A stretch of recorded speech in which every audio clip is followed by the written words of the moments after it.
All right, so I went to um, the Bitcoin Meetup, and I let my lawnmower run all day and night. And so this came off the front wheel. So I actually didn't even know this was missing. I found this while I was pacing around my yard. I haven't checked to see if it's broken yet before I try to put it back on. It doesn't look like it's broken. It looks like it's just pressure fit on, so that should be fine. But then also, I found in my yard,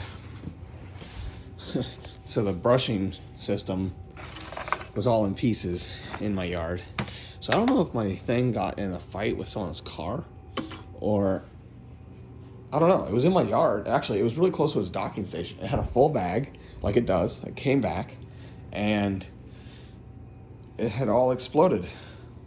A lot of my neighbors know about my stuff, and so they know better than to mess with it. But if it's like all over everywhere, they might bring it back to my house. I'm not sure if it was scattered about, and I haven't tried to put this back together yet. I'm probably going to try to put it back together now and see if I have all the pieces. I may not have all the pieces to put it together, but my lawnmower currently is like falling apart.